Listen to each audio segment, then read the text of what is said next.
Machiavellian is Illuminati all through your body. The blows like a 12-gauge shot. Good evening, everybody. President Obama and British Prime Minister Gordon today calling for a new world order to tackle our global economic crisis. It's been a long time coming, but tonight, because of what we did on this day, in this election, at this defining moment, change has come to America. All right, folks, there's a lot going on right now. Decisions being made that are unprecedented and will have an overreaching impact on what it means to live in the United States of America. Both the Senate and the House of Representatives have just overwhelmingly passed the National Defense Authorization Act. Squeezed into this military funding bill are two provisions that give the military not just lots and lots of money, but lots and lots of power as well. A new generation of surveillance drones could soon be watching us all. The Federal Aviation Administration is expected to announce plans to expand the use of domestic drones in American airspace. Well, get ready to look up at the sky and see drones hovering above. As of now, unmanned aircraft could only be used by military airspace and by certain law enforcement agencies. But this week, Congress passed a bill that would allow for commercial and private use of the drones. I have two words for you: predator drones. You will never see it coming.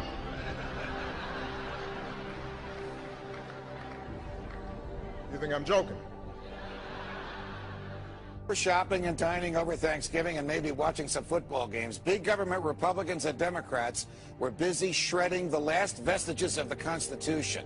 Senators John McCain and Carl Levin want to enact a law that would declare the entire United States of America a battlefield for the military.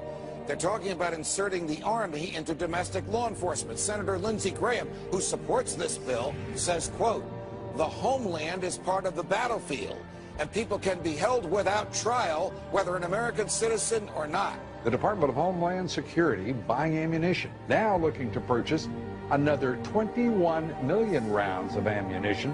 This in addition, of course, to the 1.6 billion rounds that Homeland Security has bought in just the past 10 months. Now, to put all of this in perspective, the military used approximately 70 million rounds each year of the Iraq War. 70 million rounds in a war. If you look at what the Department of Homeland Security has been purchasing over the last year, it comes out to like 1.6 billion rounds of ammunition, more than 7,000 fully automatic assault weapons, 2,700 MRAP type vehicles, and now drones. Those are instruments of war. Department of Homeland Security's, who are they going to fight a war against? Something happened.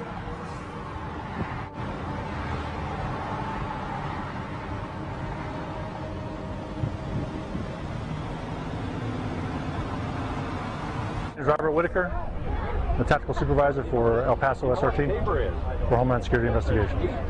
Well, we have our big vehicle out here. It's an armored vehicle. It's an MRAP vehicle. It's mine resistant, ambush protected is what it stands for.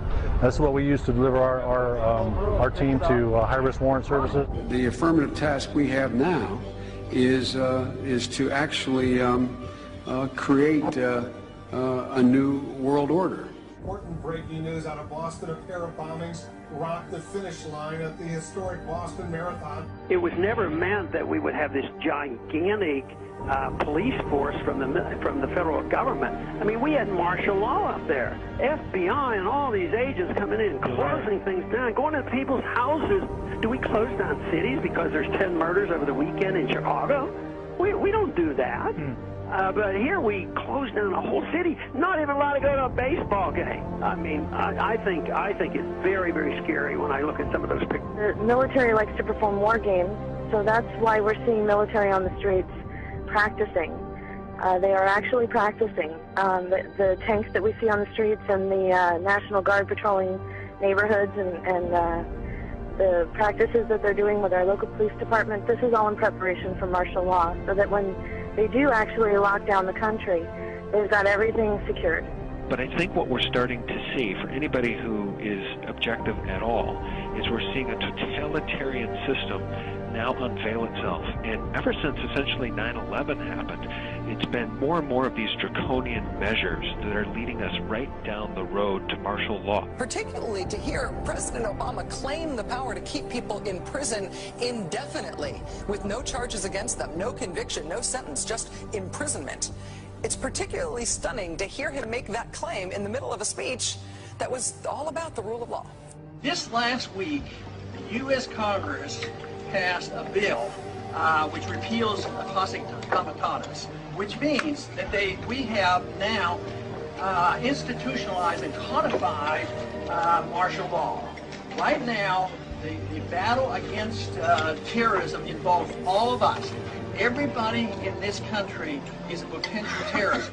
We don't even understand freedom anymore. We are a country that is headed towards socialism, totalitarianism, beyond your wildest imagination. I have to tell you, I'm doing a story tonight that I wanted to debunk these FEMA camps. I'm tired of hearing. You know about them? Sure. I'm tired of hearing it. I wanted to debunk them. Well, we've now for several days done research on them. I can't debunk them. I don't know anything about it. It is our government. If you trust our government, it's fine. If you have any kind of fear that we might be headed towards a totalitarian state, look out, buckle up. There's something going on in our country that is ain't good. And they find a little red dot or a little blue dot on their mailbox, and they wonder what the little red dot, blue dot is.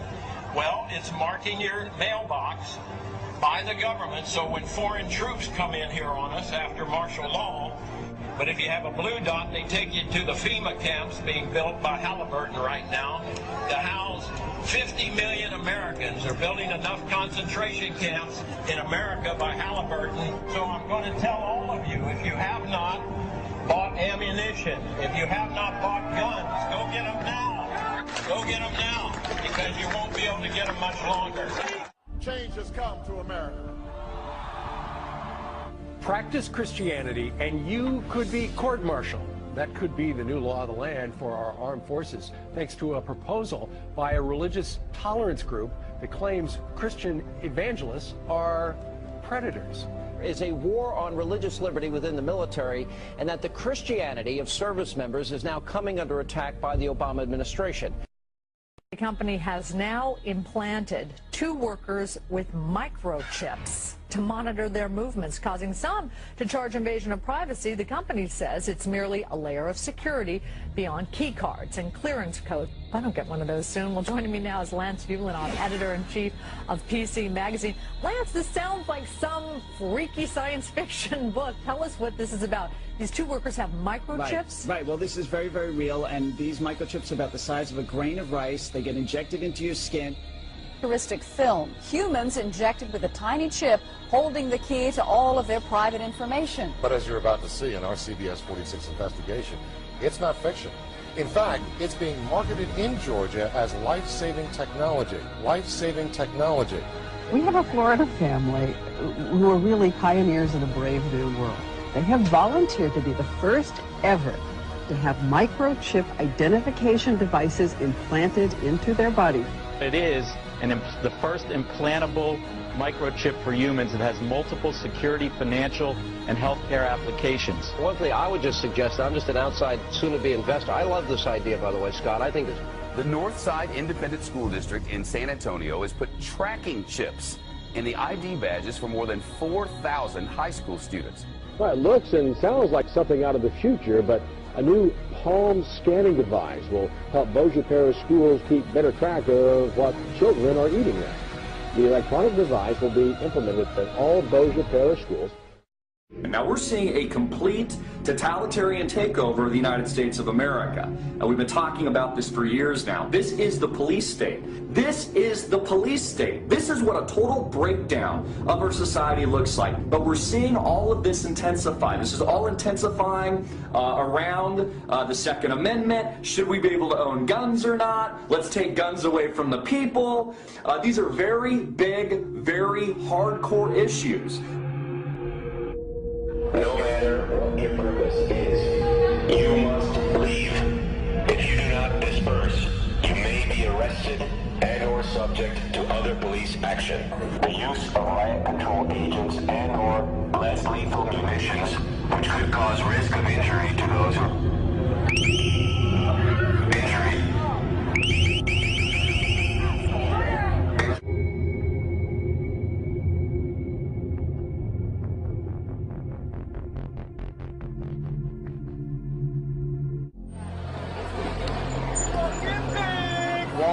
now moving in.